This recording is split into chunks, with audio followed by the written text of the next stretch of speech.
장 6절이었어요. 하나님은 살아계셔서 어제나 오늘이나 동일하시며 그 살아계신 하나님이 나를 오늘 귀하고 복된 자리에 불러주셨다라는 거예요. 왜 불렀을까요? 기쁨을 주기 위해. 그러면 여러분의 기쁨이 뭡니까? 구하고 찾고 두드리는 것들이 다 구하는 것마다 얻고 찾는 것마다 찾고 두드리는 것마다 열려지는 은혜가 믿음 안에 일어나기를 원합니다. 그래서 우리의 삶이 기뻐져야 될 줄 믿습니다. 그래서 오늘 마가복음을 통해서 또 말씀을 나누기를 원하는데요. 오늘 복음을 위해 성실히 준비된 침례 요한인데 오늘 말씀을 읽은 것을 보면 주의 길을 예비해서 침례 요한이 어떻게 했다고요? 광야에서 외쳤어요. 그렇죠? 그 요한이 모습이 나옵니다. 요한은 복음을 위해, 복음이 뭐죠? 곧 예수 그리스도의 시작이라고 말씀합니다. 예수 그리스도를 위해 성실히 주어진 삶에 어떻게 했냐? 하나님께 쓰임 받고자 열심히 삶을 살았다라는 거예요. 그래서 잠언서 28장 10절 말씀에도요. 성실한 자는 복을 받는다라고 얘기합니다. 그래서 그러므로 여러분 하나님께 쓰임 받길 원하거나 또 복 있는 삶을 살기를 원하신다면 우리가 믿음 안에서 성실히 준비된 하나님의 사람이 되어야 할 줄 믿습니다. 그렇죠? 1878년에 태어나서 1938년에 생을 마감한 도산 안창호 선생님이 있습니다. 대한제국과 일제 감정기 시대에 우리나라의 독립운동가이기도 하시고요. 또 교육자이기도 하시고 또 정치가이기도 했습니다. 그리고 또 뭐냐면 신민회와 흥사단이라는 것을 조직해서 민족 운동단체를 설립했습니다. 그런데 그리고 민족단체를 설립하고 또 학교도 만들고 또 뭐 했냐? 신문도 만들고 여러 가지를 많이 했어요. 그런데 이 도산 안창호 선생님의 업적을 기릴 때 어떻게 이분이 이런 일을 다 했지? 어떤 민족 정신인가? 아니면 어떤 열정이 있었나? 무엇 때문에 이분은 이런 삶을 살았을까? 역사학자들이 연구한 결과가 나왔는데 뭐였냐면 딱 두 가지로 압축했습니다. 뭐냐? 도산 안창호 선생님은 매일의 삶에 정직과 성실함으로 살았다라는 거예요. 여러분, 정직한 삶과 성실한 삶은 인생의 삶을 배신한 적이 없습니다. 세상이나 믿음이나 정직과 성실로 삶을 살면 반드시 아름다운 열매는 맺는다는 거였어요. 그래서 이 도산 안창호 선생님이 하나 일화가 있는데 뭐냐면 미국에 가서 공부를 할 때 미국 유학을 가면 유학 생활이 뭐 그렇게 쉽겠습니까? 쉽지 않잖아요. 내 나라도 아닌데 돈 벌기가 어렵잖아요. 그래서 아르바이트를 했는데 뭐 했냐면 청소하는 일을 하셨대요. 그래서 남의 집을 청소를 하는데 1시간에 $1를 한 거예요. $1. 그럼 8시간 일하면 $8 받는 거잖아요. 그 $8 받는 거 하고 8시간에 이제 청소를 맡아서 일을 했는데 근데 이 도산 안창호 선생님이 어떻게 이랬냐? 청소도구가 없는데 자신이 청소도구를 만들어서 구석구석 청소를 하는 거예요. 이것을 집주인이 베란다에서 가만히 지켜본 거예요. 지켜봤더니 자기 집처럼 남의 집을 청소하는데 자기 집처럼 너무나 깨끗하게 누가 보든 안 보든 정직하게 성실하게 청소하는 모습을 집주인이 보았습니다. 그래서 이 집주인이 물어봤어요. 감동되니까 당신은 도대체 어느 나라 사람입니까? 라고 물으니까 이 도산 안창호 선생님이 저는 대한제국 사람입니다. 라는 말을 했습니다. 그리고 난 다음에 청소가 너무 깨끗한 걸 보고 집주인이 감동되어서 50센트를 더 얹어서 12불을 주었습니다. 그리고 돈을 주면서 이 집주인이 이런 말을 했어요. 당신은 청소부가 아닙니다. 참으로 정직과 성실을 갖춘 신사입니다. 라는 말을 했대요. 이게 하나의 일화인데요. 여러분, 정직과 성실함은 누가 보든지 안 보든지 자신의 몸에 스며드는 거예요. 우리 신앙도 마찬가지입니다. 누가 보든 안 보든 늘 우리의 믿음도 정직과 성실함으로 예배의 자리에 나와 거룩한 삶의 예배를 드려야 될 줄 믿습니다. 하나님은 믿음 안에서 분명히 뭐라고 말씀하시냐면 성실한 자에게 반드시 뭐한다? 복을 주시는데 오늘 잠언서 28장 18절에 성실히 행하는 자는 구원을 얻을 것이나 사곡히 행하는 자는 곧 넘어진다. 사곡이라는 것은요, 꾀를 뿌리고 인간의 생각을 갖고 한다라는 거예요. 근데 성실한 자는 뭐 한다? 구원을 얻는다는 건 건진다라는 거예요. 건진다는 건 해결받는다라는 거예요. 문제가 없다는 거예요. 곧 뭐냐? 성실한 자를 하나님이 복을 주시겠다고 말씀하시는 겁니다. 그리고 또 세상에서도요, 여러분, 성실함은 반드시 좋은 결과를 가져온다라고 늘 말합니다. 미국의 건국의 아버지 중에 한 사람이 있습니다. 미국을 건설할 때 건국의 아버지들이 여러 명이 있는데 그 중에 그 정치가 활동으로 미국을 건국할 때 함께 했던 사람 중에 하나 누구냐면 벤자민 프랭클린이라는 사람이 있었어요. 벤자민 프랭클린은요, 이런 말을 남겼어요. 정직과 성실을 그대의 벗으로 삼으라.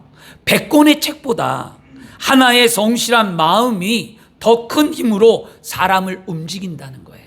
여러분, 아무리 돈을 많이 쓰고 아무리 지식이 많고 아무리 경험이 뛰어나고 한다 할지라도 성실함이 없으면 아무 능력이 없다는 거예요. 성실한 마음이면 사람의 마음을 움직인다라는 거였어요. 그렇죠? 그래서 여러분, 우리가 살아가는 세상의 삶과 믿음의 삶 속에서 성실은 이와 같이 중요한 덕목이라는 것을 우리는 분명히 깨달아야만 합니다. 그러면 우리가 오늘 말씀을 통해 깨닫는 건 뭐냐? 나의 삶은 세상과 믿음 안에서 성실한 모습이 있는가 살펴보셔야만 합니다. 오늘 우리는 이것을 깊이 묵상하고 자신의 삶을 돌아보는 귀한 은혜의 시간이 되어야 할 줄 믿습니다. 침례 요한은요, 예수님이 이 땅에 오셔서 사역을 감당하기까지 그는 성실함으로 준비된 자로 열심히 삶을 살았습니다. 침례 요한이 어떠한 삶을 살았기에 하나님은 그에게 소명과 사명을 주었을까요? 그리고 소명과 사명을 받은 침례 요한은 어떠한 인생을 살아내었을까요? 오늘 마가복음 1장 3절과 6절 말씀에 분명히 광야에 외치는 자의 소리가 있어. 너희는 주의 길을 준비하라. 그가 오실 길을 곧게 하라. 기록된 것 같이 침례 요한이 광야에 이르러 죄 사함을 받게 하는 회개의 침례를 전파하니 온 유대 지방과 예루살렘 사람이 다 나아가 자기 죄를 자복하고 요단강에서 그에게 침례를 받더라. 요한은 낙타털을 옷을 입고 허리에 가죽띠를 띠고 메뚜기와 석청을 먹더라. 이게 마가복음 1장 3절과 6절 말씀은 누구의 모습입니까? 침례 요한의 모습이었어요. 침례 요한이 어떠한 삶을 살고 어떠한 모습으로 지금 있는지를 아주 잘 보여주는 말씀이었습니다. 침례 요한은 복음을 위해 준비된 자로서 사명을 성실히 잘 감당한 사람임을 알 수 있는데요. 그럼 침례 요한이 누굴까요? 침례 요한에 대해서 자세히 푸른 말씀이 누가복음에 있어요. 누가복음 1장에 보면 침례 요한의 아버지는 바로 아론의 자손으로서 제사장 가문이었어요. 그래서 아버지 이름은 사가랴, 어머니는 엘리사벳, 이 이름을 갖고 있는데요. 근데 어머니가 나이가 너무 많아. 쉽게 얘기하면 지금 뭐예요? 경수도 끊어졌고 지금 할머니 할아버지가 지금 막 70대 80대 된 분이에요. 아니면 뭐 60대 70대 된 노인이라는 거예요. 그 나이가 많은데 지금 뭐 했어요? 수태를 한 거예요. 그러니까 이게 너무 부끄러운 거예요. 나이가 많은데 수태를 했어요. 그런데 그 수태를 할 때 그 이름을 뭐라 그랬냐면 요한이다라고 했어요. 그리고 이 엘리사벳이 수태를 했을 때 그 요한이 예수님보다 6개월을 먼저 태어난 거거든요. 6개월 빠른데. 근데 그렇게 수태했을 때 천사가 나타나서 사가랴에게 예언도 해주고 그 아이 이름을 요한이라고 하고 가르쳐준 후에 사가랴의 뭐예요? 말문이 닫혔어요. 아무 말을 못합니다. 그리고 결국 아기가 태어날 쯤에 그 아이의 이름을 누구라 하느냐 할 때 대부분 자녀는 아버지의 이름을 따는 거예요. 그러니까 사가랴니까 사가랴 이름을 따서 이름을 짓고자 제사장 가문이니까 말했는데 아니라는 거예요. 그의 이름을 요한이라고 한다니까 우리 집안 식구 중에 요한이라는 이름을 가진 자가 있더냐? 그건 말도 안 된다. 그렇게 얘기하죠. 그런데 그때 마침 누가? 이 사가랴가 칠판을 갖고 오라고 얘기한 다음에 이름을 요한이라고 쓰고 이 아이는 하나님의 아이라는 것을 가르쳐 줍니다. 그리고 사가랴 입이 열렸다라고 성경은 이야기하지요. 그렇고요. 또 엘리사벳과 마리아는요, 친척 관계예요. 그래서 그 엘리사벳이 잉태했을 때, 요한을 잉태했을 때 마리아가 찾아오죠.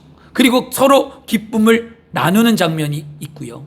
침례 요한은 또 뭐냐면 여러분, 성경에서 마지막 나시린으로서 하나님 앞에 쓰임받은 사람이 침례 요한이에요. 나시린은 하나님이 특별히 택하고 부르신 사람을 나시린이라고 얘기하는데, 마지막 나시린이 누구냐? 바로 침례 요한이라는 거예요. 왜? 하나님이 그를 불렀기 때문에. 무엇으로 불렀죠?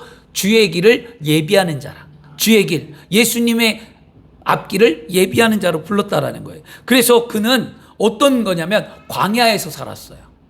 그리고 낙타털 옷을 입고 메뚜기와 석청을 먹고 예언자의 삶을 살았다라고 말합니다. 석청은 뭐냐면 자연적인 꿀이에요. 꿀. 자연석에 맞는 꿀을 석청이라고 얘기하는데요. 이걸 먹었는데요. 침례 요한의 별명이 뭐냐? 오늘 성경은 말하죠. 광야에 외치는 자라고 얘기하잖아요. 침례 요한의 별명은 광야에서 외치는 자의 소리였습니다. 왜 그러냐? 그 당시에 또 문화를 보면은요, 왜 이런 이야기가 들리느냐? 그 당시에 자신이 하나님의 언약과 약속을 받은 구원자, 오늘날도 자신이 메시아라는 이단들이 많잖아요. 내가 예수다라는 사람들도 있고 내가 메시아라는 이단들이 있듯이 그 당시에도 그런 이단들이 있었어요. 자신이 구원자고 자신이 하나님 앞에 선택받은 자라고 말하면서 새로운 사회를 건설하고자 꿈꾸는 이단들이 많았습니다. 그때 뭐 했어요? 세례 요한이 광야에서 외쳤다라는 거예요. 침례 요한은 뭐 했냐면 자신의 명성이나 권력을 주장하지 않고 뭐라면 다만 회개하라는 거예요. 회개하라 말씀했고요. 침례 요한은 담대히 힘있게 회개를 촉구하는데 뭐냐? 예수님을 하나님의 아들로 선포하는 거죠. 예수님이 곧 온다는 거예요. 나보다 더 큰 이가 온다. 그가 오기 전에 우리는 회개하고 그를 뭐하라? 맞을 준비를 하라는 거였어요. 그리고 난 다음에 예수님이 침례 요한한테 세례를 받고 예수님의 공생애가 시작되었을 때 세례 요한은요, 침례 요한은 예수님을 만나고 난 뒤에 예수님을 구원자라고 확신하고 자신을 따르는 제자들에게 뭐라고 말합니까? 예수를 따르라고 가르쳐 줍니다. 이처럼 침례 요한은 복음을 위해 준비된 자로서 사명을 성실히 잘 감당한 사람이었다라는 거예요. 그러므로 성실한 삶은 반드시 소명과 사명을 이룬다는 사실을 깨닫고 믿음 안에서 성실한 삶을 살기를 축원합니다. 우리는 태어나면서 목적 있게 태어났기 때문에 목적이 있다는 것은 우리 안에 소명과 사명이 있다는 거예요. 소명은 하나님의 부르심이고 하나님의 부르심을 받은 자는 사명은 이루어야 될 과제가 있다는 건데, 우리는 이 땅에 그냥 태어난 것이 아니라 하나님이 나를 태어나게 하셔서 나에게 소명과 사명을 주심을 깨닫고 그 소명과 사명을 이루기 위해 여러분 기도하고 그 소명과 사명을 찾아서 아름다운 삶을 살아내기를 축원합니다. 주 안에 사랑하는 여러분, 믿음 안에서 성실함이 왜 이렇게 중요할까 봤더니요, 신앙 가운데 성실은 아주 중요한 믿음의 한 요소이기 때문이에요. 믿음을 뭘로 평가할까요? 성실함으로 평가합니다. 여러분, 시편 37편 3절 말씀에 야훼를 의뢰하고 선을 행하라. 땅에 머무는 동안 그의 성실을 먹을거리로 삼을지어라. 우리가 하나님을 의뢰하고 선을 행하며 이 땅에 사는 동안에 믿음으로 살아가는 우리가 가장 크게 해야 될 게 뭐냐면 성실로 말미암아 먹을 것을 삼으려는 거예요. 그럼 뭡니까? 믿음은 성실함이에요. 여러분, 그냥 그런 거죠. 예배를 나오고 싶을 때 나오고 안 나오고 싶을 때 안 나오고, 물질을 심고 싶을 때 심고 드리고 싶지 않으면 안 드리고, 봉사를 하고 싶을 때 하고 싶지 않으면 안 하고, 이런 게 아니라는 거예요. 우리 믿음 안에서 성실은 나의 환경과 감정과 나의 삶이 어떠하든지 간에 믿음을 가졌으면 꾸준하게 해야 된다라는 거예요. 여러분, 오늘 그런 믿음의 삶이 되어야 할 줄 믿습니다. 또 성실한 자가 하나님의 복을 받기 때문에 이 성실이 또 중요한 거고요. 성실은 하나님의 성품이기도 하다라는 거였어요. 그래서 시편에 가면 또 25편 21절에 내가 주를 바라오니 성실과 정직으로 나를 보호하소서. 내가 주님을 바라보는데 주님이 성실과 뭐냐면 정직으로 나를 보호해달래요. 그럼 뭐예요? 하나님은 성실하심과 하나님은 정직함으로 나를 이끌어달라는 이 시편 기자의 고백이었습니다. 그러므로 믿음 안에서 늘 성실한 삶을 살아 하나님께 맡겨주신 소명과 사명을 잘 감당하는 저와 여러분이 되기를 축원합니다. 그러면 이 성실하다는 의미에는 어떤 게 또 들어있냐? 성실하다는 의미를 보면 준비되었다라는 의미가 있어요. 성실한 자는 늘 준비되어 있다는 거예요. 왜 성실할까요? 뭔가 이루기 위해. 자, 성실히 영어 공부를 왜 할까요? 영어 공부하는 사람이 있었어요. 성실하게. 왜 할까요? 바이어를 만나면 영어로 내가 이야기하기 위해서. 내 회사에서 진급하기 위해서. 아니면 내가 외국에 가기 위해서. 뭔가 할 거 아니겠어요? 성실하게 영어 공부하는 이유는 그거겠죠. 저도 영어 공부를 해야 되는데 잘 안 돼요. 근데 뭐 어떤 목적이 생기고 꿈이 생기면 해야 되겠죠. 근데 어떤 게 생겼냐면 하나 생긴 게 있어요. 예전에는 그런 걸 생각 못 해봤는데 이런 마음이 들더라고요. 아, 나도 영어 공부 좀 해서 외국에 한번 나가봐야 되겠다. 왜냐, 외국에 나갈 생각을 안 하는 건 뭐예요? 영어가 안 되니까 안 나가는 거겠죠. 왜냐면 영어 공부를 해야 되는데 안 되니까 외국에 나가기가 두려운 거예요. 그런데 영어 공부하고 해야를 해서 나도 외국에 나가봐야 되겠다라는 생각이 드는 거죠. 그럼 뭐 해야 될까요? 준비해야 되겠죠. 그러면 여러분은 무엇을 위해 준비합니까? 웰다잉이라는 말이 있어요. 죽음을 준비하라는 말이 있어요. 아름다운 죽음을 우리는 준비하는 게 그리스도인들이에요. 우리는 신앙 안에서 복된 죽음을 준비해야 하고 우리는 신앙 안에서 아름다운 그리스도인의 삶을 살아내야 되고요. 우리는 신앙 안에서 하나님의 사명과 목적을 이루는 삶을 살아야 되는 거예요. 그러기에 우리는 뭐하냐? 성실하게 예배하고 성실하게 준비된 삶을 살아내야 될 줄 믿습니다. 그래서 침례 요한의 삶을 보니까 자신이 어떤 길을 준비했냐?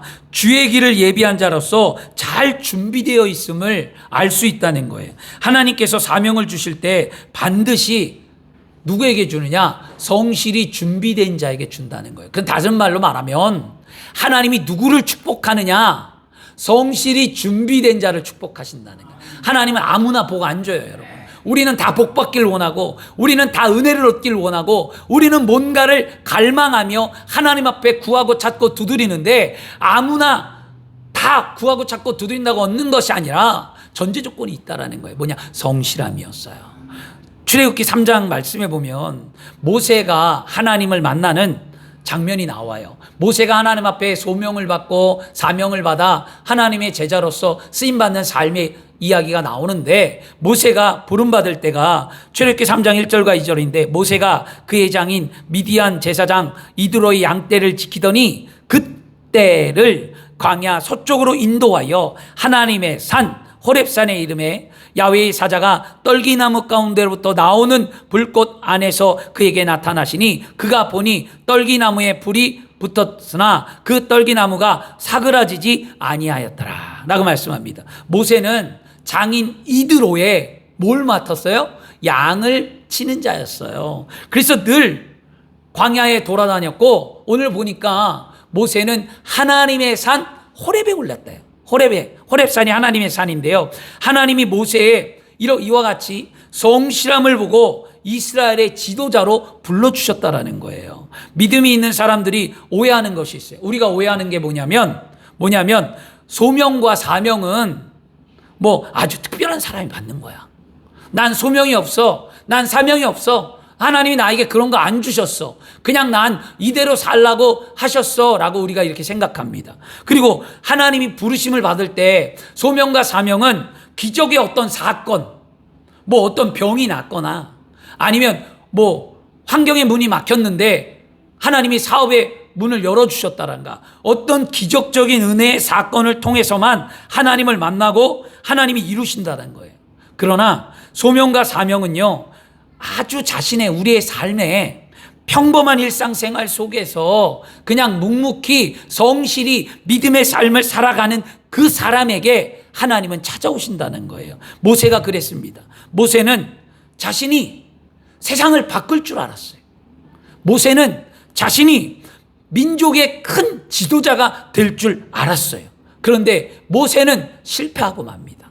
그리고 그는 살인자가 되고 그는 도망자가 되고 그는 광야로 나가 삶을 살아갈 수밖에 없게 되었습니다. 이렇게 힘든 인생을 살아가는데 무려 40년이라는 긴 세월이 흘러갑니다. 하나님은 오랜 시간 40년의 세월 동안 하나님은 한 번도 모세를 향한 눈을 저버리지 않았다라는 거예요. 하나님은 늘 한결같아서 우리를 지키고 보호하며 우리를 바라보고 계신다는 거예요. 내가 하나님을 떠나 있거나 내가 하나님을 멀리하거나 내가 하나님의 마음을 아프게 하지 하나님은 늘 나와 한결같이 함께 하시는 하나님. 하나님은 모세를 40년 동안 지켜보았다는 거죠. 그런데 하나님은 왜 모세를 40년의 세월을 지켜보았을까요?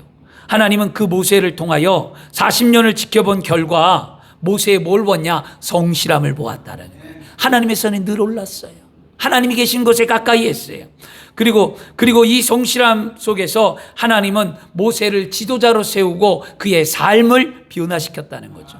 오늘 성실이 준비되면 삶이 바뀝니다. 성실이 준비되면 여러분의 인생에 복 있는 삶으로 하나님은 만들어 주십니다. 주 안에 사랑하는 여러분, 우리가 하나님을 만나려면 우리의 주어진 삶에 성실한 모습으로 믿음의 삶을 살아야 될 줄 믿습니다. 모세나 오늘 침례 요한이나 성실하게 자신에게 맡겨진 일을 잘 감당하는 삶을 살았던 것을 우리는 말씀을 통해 알 수 있습니다. 그렇다면 지금 오늘 이 시간 말씀을 듣는 우리는 무엇을 생각해야 할까요? 나의 삶에 성실한 것이 무엇인가를 살펴봐야 해요. 일상생활에서 어떤 것이 나의 성실함이라고 말할 수 있습니까?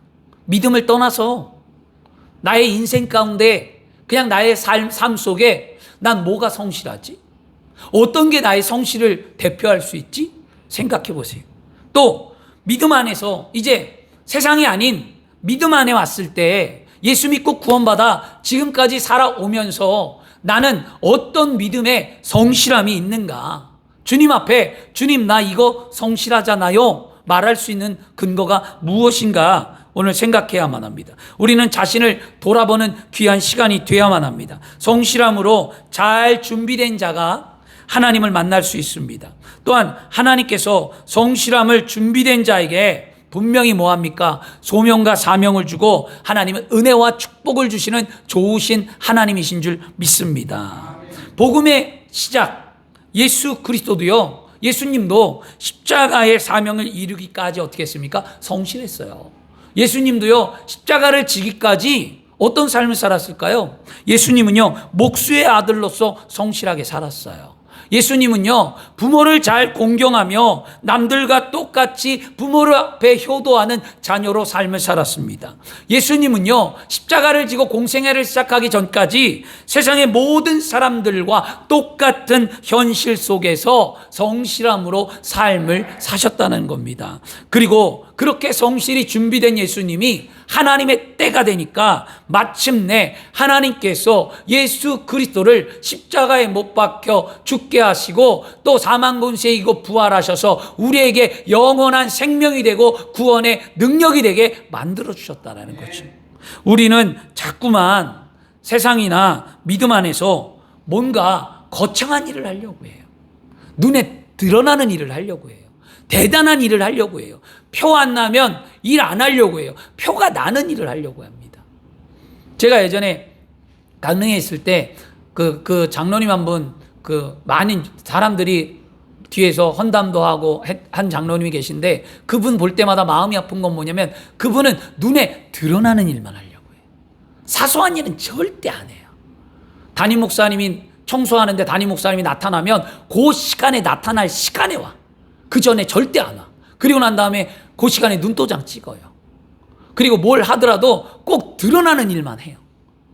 그리고 굉장히 뭐 하더라도 남들 앞에 눈에 보이는 일을 해요. 물론 기도도 잘하고 전도도 잘하고 뭐 다 잘하세요. 그런데 뭐가 있냐? 교만함이 있다는 거예요. 어떤 대단한 일을 해야만 인정받는 삶을 산다라는 거예요. 여러분, 우린 그런 삶을 살지 말아야 될 줄 믿습니다. 우리가 종종 이런 기도를 하죠. 어떤 기도를 하냐면, 주님, 저에게 복을 주시면 제가 교회를 세우겠습니다. 주님, 저에게 물질을 주시면 11조를 하겠습니다. 직장 취업하면, 하나님 이 일을 해결하면 내가 11조를 한다는 거죠. 또 어떤 분들은 이런 기도를 하죠. 주님, 저에게 복을 주시면 내가 나누고 베풀고 구제하며 하나님의 영광을 위해 살겠습니다 라고 우리는 조건부로 믿음의 결단의 기도를 할 때가 있어요. 뭐 여러분, 이게 여러분 안 하는 것보다 낫긴 하겠죠. 그러나 그런 기도보다 더 중요한 건 뭐냐? 여러분, 우리는요, 믿음의 결단을 드리기 전에 우리의 믿음이 성실함으로 준비되어 있는가를 봐야 된다라는 거예요. 다시 말하자면 이 말씀이에요. 주님, 저에게 복을 주시면 내가 교회를 짓겠다라고 기도하기 전에 성실히 교회 예배의 자리에 나와 예배하는 삶을 살아가는 자가 교회를 짓는 거예요, 여러분. 그 다음에 주님, 물질을 주시면 11조를 드리겠다라고 여러분 기도하기 전에 성실히 주어진 삶에 먼저 적든 많든 하나님 앞에 11조를 드리는 삶을 살아가야만 합니다. 그리고 주님, 저에게 복을 주시면 나누고 베풀고 구제하고 선교하겠다라고 우리가 기도하기 전에 우리는 지금 내 삶에 주어진 현실 속에서 작은 것부터 나누고 베풀고 구제하는 삶을 성실히 행해야 될 줄 믿습니다. 시편 31편 23절에 너희 모든 성도들아 야훼를 사랑하라. 야훼께서 성실한 자를 보호하시고 교만히 행하는 자에게 엄중히 갚으시리라. 성경은 누누이 얘기합니다. 하나님은 분명히 하나님을 사랑한다면, 믿음이 있다면 뭐 하라는 거예요? 성실하게 하나님 앞에 삶을 살라는 거예요. 그렇죠? 우리는 거창한 뭔가를 하기보다는 그냥 주어진 삶 속에서 성실히 하나님을 섬기고 예배자로서 성실히 최선을 다하며 하나님을 경배하고 예배하는 사명을 먼저 감당해야 될 줄 믿습니다. 우리가 평범한 생활 가운데 그냥 성실함을 보일 때 하나님은 우리의 삶에 문제를 해결해 주시고 우리에게 복을 주시는 좋으신 하나님이에요. 여러분, 복을 어떻게 받습니까? 성실한 믿음의 태도 속에 복을 받는 거예요. 이스라엘 민족에게 하나님 뭐라고 얘기했습니까? 율법과 율례라, 내가 너에게 명한 율례와 법도와 율례를 뭐하라는 거예요? 지키면 내가 반드시 너에게 뭐한다? 복을 준다는 거였어요. 이건 무슨 의미일까요? 성실한 삶을 살라는 거예요. 그냥 그러면 자동적으로 우리가 구하고 찾고 두드리고 갈망하는 모든 축복이 어떻게 한다는 거예요? 온다는 거잖아요. 이 간단한 진리를 깨달으시고 여러분의 믿음의 삶에 성실하시길 바랍니다. 그럼 여러분, 성실함으로 준비된 사람은 어떠한 삶을 살아야 하냐고요. 내가 만약에 여러분들이 믿음의 삶에 오늘 성실히 준비되어 있다면 어떠한 삶을 살아야 할까? 오늘 말씀에 침례 요한은요, 성실함으로 우리에게 본이 된 삶을 살았거든요. 그러면 침례 요한이 어떤 성실함이 본이 되었을까요? 침례 요한은 늘 성실함의 기초가 뭐였냐? 회개하는 삶이었다는 거예요. 그래서 4절과 5절에 침례 요한이 광야에게 이르되 죄사함을 받게 하는 회개 침례를 전파하니 온 유대 지방과 예루살렘 사람이 다 나가 자기의 죄를 자복하고 요단강에서 침례를 받더라 라고 말씀합니다. 침례 요한은 성실함으로 준비되어서 회개를 촉구함으로 예수 그리스도를 위한 길을 준비한 자였습니다. 이 회개라는 말이 메타노이아라고 얘기하잖아요. 마음을 뒤집다라는 뜻인데 여기는 마음을 뒤집는 것을 뭐냐? 하나님을 떠난 사람이 마음을 돌이켜서 하나님께로 향하라는 거예요. 그러면 우리 또 생각해 볼까요? 어떤 것이 무엇 때문에 믿음이 흔들렸습니까? 무엇이 하나님과 나의 관계를 멀게 했습니까? 우리 오늘 예배를 통해 이걸 깨닫고 돌이켜야만 합니다. 그래야 우리가 성실한 삶을 살아가는 믿음의 삶의 모습이라는 거잖아요. 침례 요한은 회개하여 죄사함을 받으라고 외치고 회개한 사람에게 요단강에서 물에 침례를 주었습니다. 그러자 수많은 사람들이 침례 요한에게 나와 회개하고 물 침례를 받았다라고 말합니다. 회개는요, 하나님께 나아가는 첫 번째 관문입니다. 그러면 믿음의 성실함 또한 회개로부터 시작한다는 거예요. 회개하지 않으면 어떠한 사람도 하나님 앞에 나올 수 없다는 거죠. 그러므로 우리는 믿음의 삶에서 성실함으로 회개하는 삶을 살기를 축원합니다. 그러면 오늘 우리는 먼저 나의 불신앙을 회개하십시오. 그리고 나의 불순종을 회개하십시오. 그리고 나의 아집을 회개하십시오. 그리고 나의 윤리와 도덕에서 타락한 모습을 회개하십시오. 그리고 철저히 회개하는 삶으로 돌아와 하나님의 은혜와 축복을 누리는 귀한 삶이 되기를 축원합니다. 침례 요한은 또 무슨 삶을 살았냐? 어떤 회개하는 삶과 더불어서 그의 삶은 늘 성실함의 기초는 뭐냐? 겸손이라는 거였어요. 마가복음 1장 6절에 요한은 낙타털을 입고 허리에 가죽띠를 띠고 메뚜기와 석청을 먹더라라고 말씀합니다. 침례 요한은요, 광야에 살면서 엘리야처럼 낙타털을 옷을 입었어요. 허리에 가죽띠를 메었어요. 그리고 메뚜기와 석청을 먹었어요. 얼마나 겸손한 거냐고요. 그가 부와 영광이 없었을까요? 그는 부와 영광도 있었어요. 근데 그는 변하지 않는 삶을 살았다라는 거예요. 이 낙타의 털을 입는 게 그 당시 얼마나 힘들었겠냐고요. 더운데도 그걸 입었고요. 그리고 누군가 먹여줄 수 있고 누릴 수 있는 삶인데도 불구하고 본인 스스로 삶을 살아갔다라는 거예요. 메뚜기를 먹고 석청을 먹으며, 그리고 늘 뭐 했습니까? 복음을 향하여 그 얘기를 걸어갔다라는 거예요. 여러분, 이와 같이 침례 요한은 의식주 생활이 매우 겸손하고 소박하며 청빈했습니다. 이런 생활은 당시 또 시대 상황을 비꼬은 건데요. 시대 상황이 뭐냐면 종교 지도자들이 그 시대에 타락했어요. 탐욕적이고 방탕한 삶에 대하여 경고하는 거였죠. 그 당시에 예수님이 태어난 그 당시에 여러분들이 마태, 마가, 누가, 요한복음을 읽다 보면 그 안에 유대인들이 나오잖아요. 바리새인들과 사두개인들과 뭐 여러 사람들이, 회당에 있는 사람들이 나오는데 어떤 옷을 입어요? 비단 옷을 입어요. 그리고 이 팔 안에 술이라고 해서 철렁철렁 다니는 그 술도 달고, 그러면서 멀리서 볼 때 그 딸랑딸랑 소리가 나면 제사장이다, 저 랍비다 라는 것을 알고 사람들이 자신들을 존경하라고 그들은 그런 옷들을 입고 다니는 거였어요. 그리고 그들은 그만큼 교만하고 타락했다라는 거예요. 그래서 침례 요한은 자신의 소박하고 겸손한 삶을 통하여 그 시대의 상황에서 잘못된 지도자의 모습을 지금 깨우쳐주고자 그렇게 말하고 있는 거예요. 우리는 잘못된 그리스도인들, 이 시대에 여러분 겸손하지 못하고 이 시대에 여러분 힘들게 하는 많은 이들이 보이잖아요, 솔직히. 그러면 우리는 어떻게 할까요? 우리 스스로 겸손한 자가 돼서 그들에게 가르쳐야 될 줄 믿습니다. 이거 아닐까요? 그런 거예요. 제가 이런 이야기해서 죄송하긴 하지만 그런 거예요. 물론 그거 나쁜 것도 아니고요. 탈 수도 있겠죠. 이런 거예요. 제가 늘 얘기하지만 주의 종이 외제차를 타요. BMW 타고 아우디 타고 외제차 타.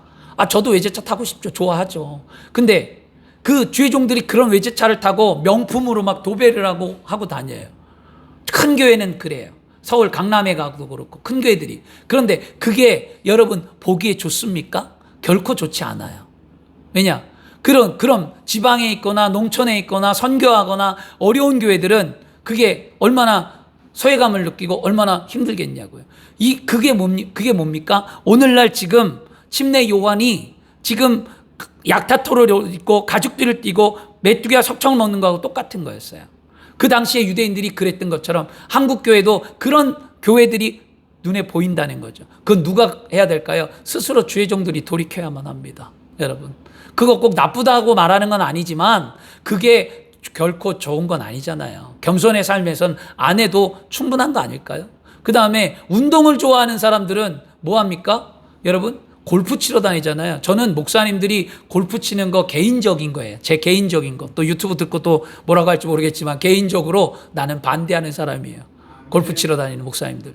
뭐 운동 삼아. 운동이 골프만 있어요? 다른 거 해도 되잖아요. 그렇게 남들 한다고 다 하는 것들이 하나님의 영광을 나타내는가? 그렇지 않다라는 거였어요. 시대가 그렇게 되면 우리라도 어떻게 할까요? 겸손해져야만 합니다. 우리가 할 수 있어도 참아야 되는 거죠. 그게 우리 교회 삶의 모습이었어요. 그래, 만약에 우리 교회에서 강남에 살다 어떤 분이 이사 왔는데 그분이 가지고 있는 게 다 명품이라서 본인은 매일 교회 올 때마다 명품 가방 들고 명품 옷을 입고 와.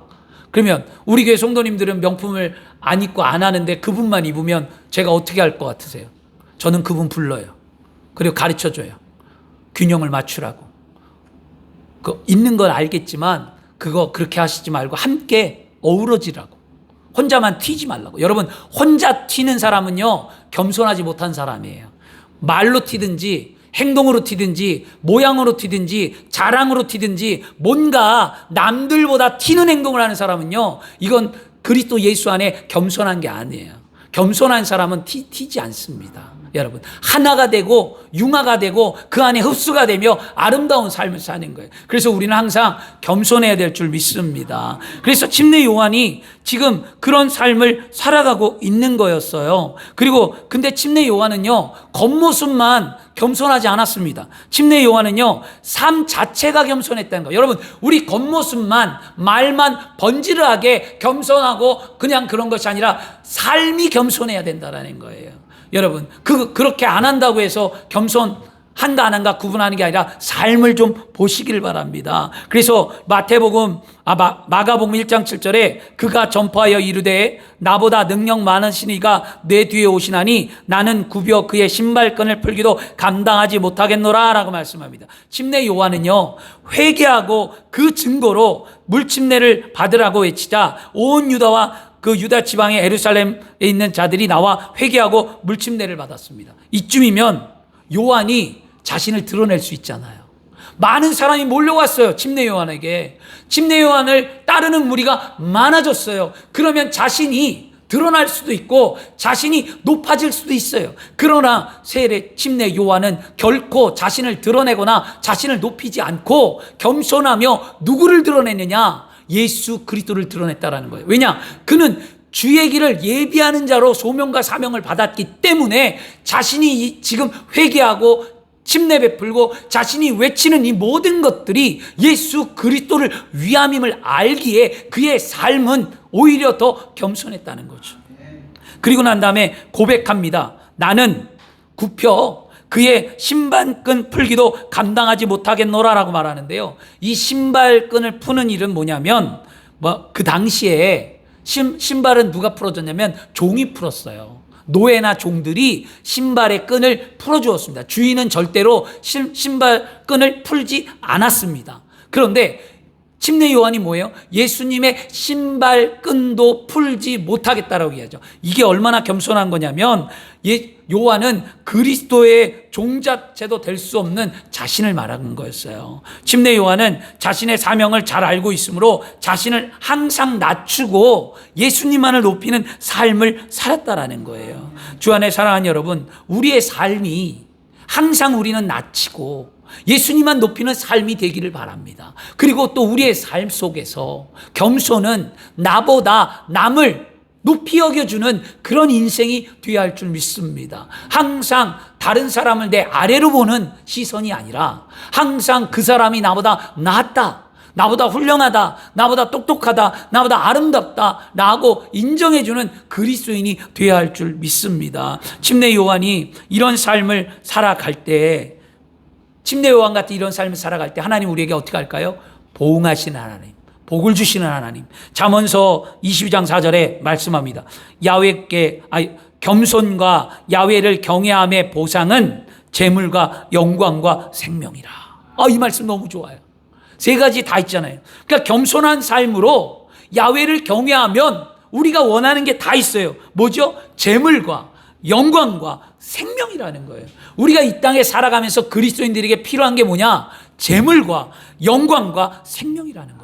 우리가 살면서 물질의 복을 많이 받아서 하나님의 영광을 드러내는 삶을 살고 우리가 이 땅을 살아가면서 영원한 하늘나라의 생명을 소유하는 복된 삶이 돼야 되는데, 이런 삶을 살아가는 게 뭐냐? 겸손함으로 하나님의 이름을 높이는 자죠.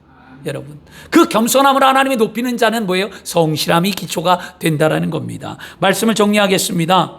복음을 위해 부르심을 받은 침례 요한은 성실함으로 소명과 사명을 받아 하나님께 맡기신 주의 길을 예비하는 삶을 잘 감당했습니다. 말씀을 들은 우리 또한 오늘 성실함으로 하나님께 맡겨주신 소명과 사명을 잘 감당하는 삶을 살기를 축원합니다.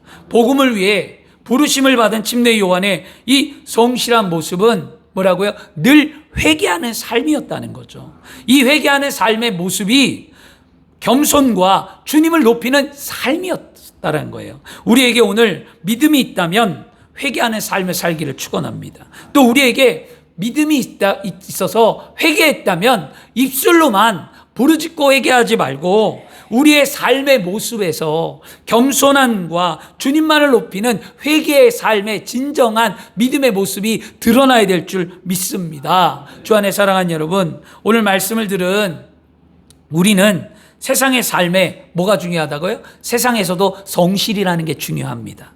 그리고 더 나아가 믿음 안에서도 성실함이 중요합니다. 그렇게 성실하게 살아가는 자에게 분명히 하나님은 소명과 사명을 이루는 축복의 삶을 살게 해 주신다는 거예요. 또한 세상과 믿음의 성실이 하나님 앞에 복을 받을 수 있는 매개체가 된다는 것을 잊지 말고 여러분의 삶에 잃어버린 성실함을 되찾는 그리스도인이 되어야 할 줄 믿습니다. 시간의 성실함, 사람의 관계의 성실함, 기도의 성실함, 봉사의 성실함, 말씀 보는 데 성실함, 여러분 물질 심는 데 성실함, 여러분 세상에 나누는 데 성실함, 뭔가의 성실함이 기초가 되어야 하지 않을까요? 제 자신이 이 말씀을 준비하면서 하나 깨달은 건 뭐냐면 내 안에 어느 순간부터 성실함의 기초가 흔들리기 시작했다는 거예요.